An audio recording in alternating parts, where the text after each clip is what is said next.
As partners, we want to change the narrative. We want to change the narrative that glorifies corruption and the corrupt to recognizing men and women who serve in public office with integrity. This is our humble contribution in the fight against corruption. But make no mistake, we don't only recognize men and women of integrity. We do that. You've just seen we've done that. We also do name and shame the corrupt. So the next time you see us again appearing in the news for naming and shaming the corrupt, we also deserve an applause. That is the other side of the same coin. I want to say to the award winners here and those who have been recognized across the country, it's not Actionaid that has recognized you, nor its partners, not any government office. You have been recognized by citizens of this country. That's why we call this event the National Citizens Integrity Awards. It is citizens who know that you stand between quality public services and themselves. It is citizens who know that every pothole, every poor health service delivered, and every poor social service delivered, there is a public official. And so today they have decided to place their trust in you. They believe that you have stood out. But ladies and gentlemen, Actionaid and partners have been supporting this process since 2016. We have improved in quality, especially screening of the candidates. It has also become very competitive. But one other thing I want to remind you, award winners, that the awards that you are carrying home today, they belong to citizens of Uganda. I want to caution you that in the past, in the recent past, we have had an award winner from whom the award was withdrawn by citizens when they found out that they indulged in acts that are contrary to the spirit of this award. So I want to caution you that that award that you carry could be recalled by the citizens if they recognize and find out that your conduct in public office wherever you are serving is not compatible with the spirit in which they gave you that award. I will not disclose the identity of the award winner, but I'm here to say that the award winner was from central Uganda. The award was withdrawn. And as we speak now, the award winner at that time no longer has that award. That is also the spirit and the power that citizens have. They will recognize you for doing work with distinction and integrity. They will also disappoint you if they think otherwise. You know that because it is not us ultimately who nominated you, it is citizens, and they have high regard for you, they have high expectations of you.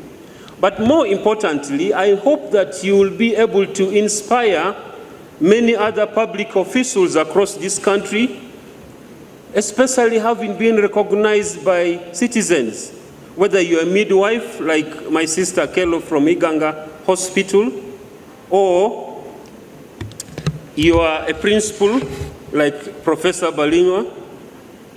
Citizens have high regard for you. Regardless of where you stand in your public service, they want you to continue serving with distinction. And as I said, it will be our pleasure to continue recognizing and rewriting on who deserves to be applauded. We are tired as citizens, as civil society, of corrupt officials who use their ill-gotten wealth to come closer to pulpits in the church, in mosques. They are prominent in funerals and ceremonies, weddings. They contribute huge amounts with an unexplained possession of wealth.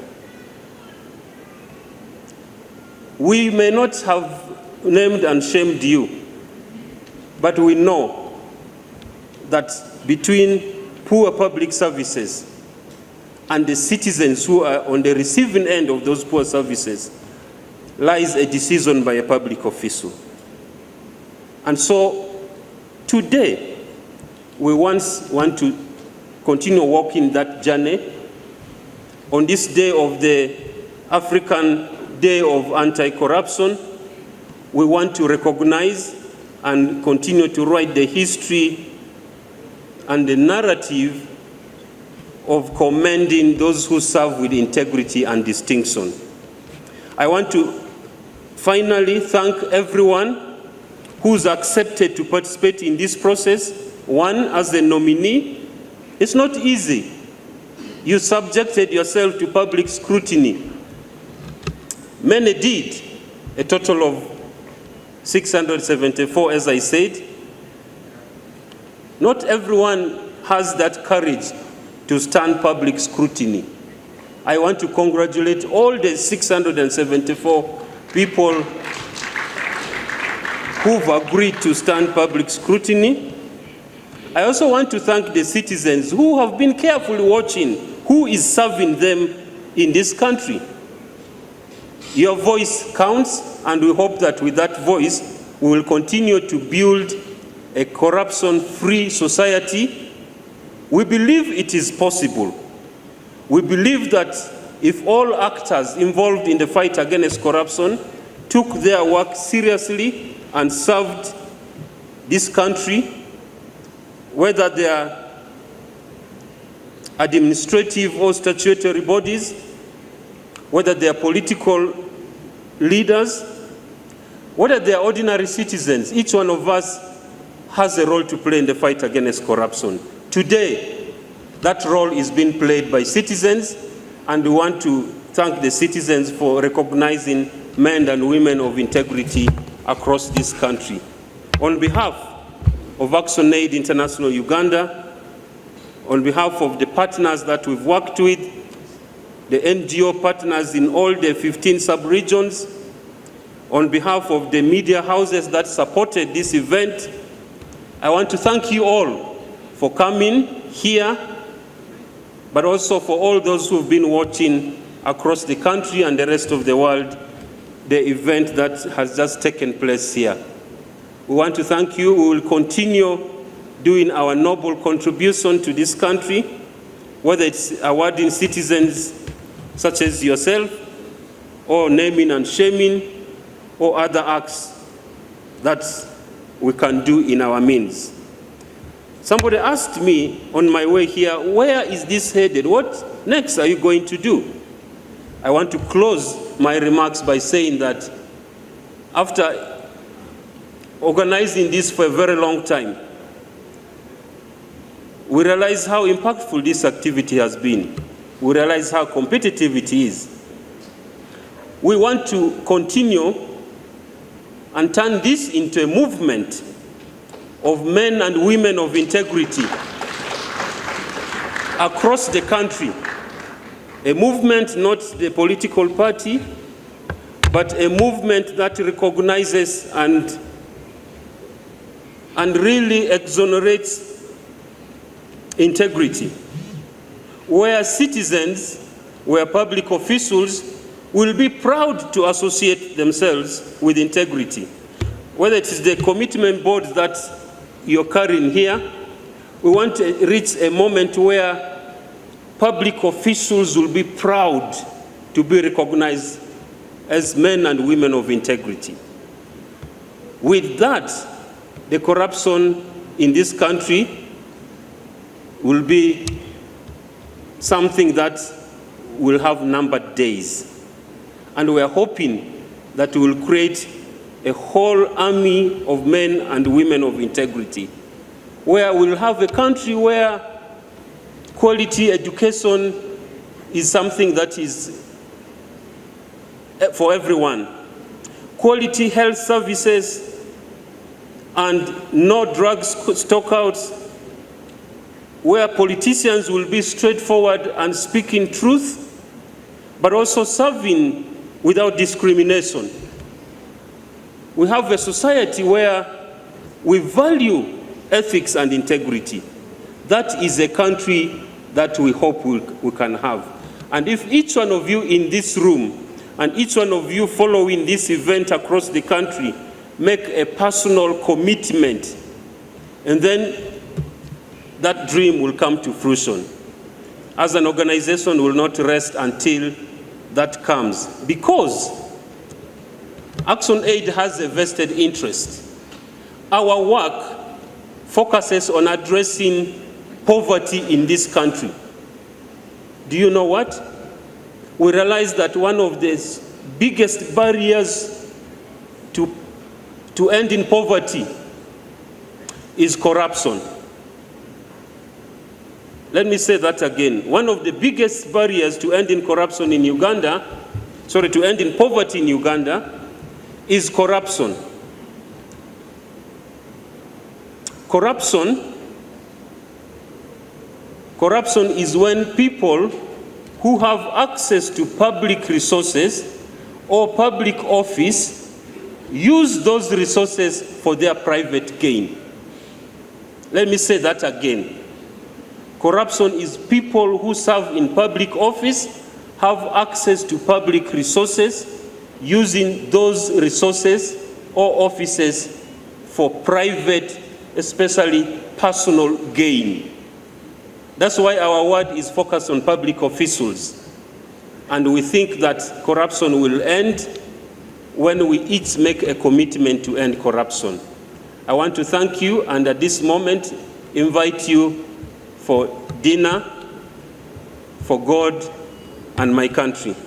It means I am very humbled. It means it is challenging for me to keep on, because even last year I was recognized by the same National Citizens Integrity Award, and it's very humbling that Teso community has recognized me again and sent me to the national, and the national team also approved. So it's very humbling for me, because I was brought up in a honest, and I am a person of strong principles. I try my best, by the grace of God, I try my best to do things when I am in an office and when I am in every position, in the light and in darkness. But it is not only me who has done this, but with the help of others, I've been able to reach this far. And I want to thank all those who have been able to be part of me. But recognizing me means I have to continue. I have to set an example in my community, in Uganda, and of course in my region. At times we rub it at times the wrong way. I would bring it in this way. When corruption, at times things that they see as corruption, at times is not corruption. For example, there's also another thing, that he who has is the person who gets. I was in a funeral service yesterday for the late Apollo Nyagame. Now, people were saying that this man Apollo has had a lot of money from government, maybe which he might have not deserved, but which was wrong. For example, at the time he was giving out seed, not only seed, but food during COVID-19. no one else could give it out. Government didn't have money to buy the seed. He gave out the seed and government paid him later. Then people started complaining, but most of the seed you gave us was a little bit not very good. Then the question was, is he the one who plants the seed, or he also buys the seed from farmers? So at times, some people may see it as corruption, yet it is not. It actually is a blessing because the person has, and therefore he is the one who will give. On the other side, like for me when I was in Parliament, at the time I was in Parliament, you get ideas on how to serve people. For example, when we were given a ton of maize seed in Parliament, and whenever they would give me that ton of maize seed, they would give it to us to take back to the electorates. But the maize seed wasn't enough. 1 ton wasn't enough for the whole constituency. So I had to buy an extra 9 tons to add on the 1 ton they had given me to give to the people. But of course the people will say, hey, this seed is from Parliament. Because you got the other 1 ton from where? From Parliament. So the idea of having that thing in your head and you're like, since I've been given this, maybe let me add on. That's an extra step you'll have made. But the view of the people the other side may not be taken outright as the right this way you gave it out to the people. And I think the people who could have voted me, for example, could have voted me because they missed my services, because I'm no longer in Parliament. Yes. Let me tell you something. It is the heart, or it is your character and personality that drives you to reach this far we have gone. I don't think I am one of these people who even have a slight thinking in my head that the award I've been given, I will end up being corrupt and to end up being removed from me. Corruption is not part of me. I don't like corruption at all. And to finish it all, salvation is part of my DNA. So I can never be part of corruption because salvation to God is what I'm driving for. Yes. My name is Vajayanga Andrew Aja, former Member of Parliament, Kabale Municipality.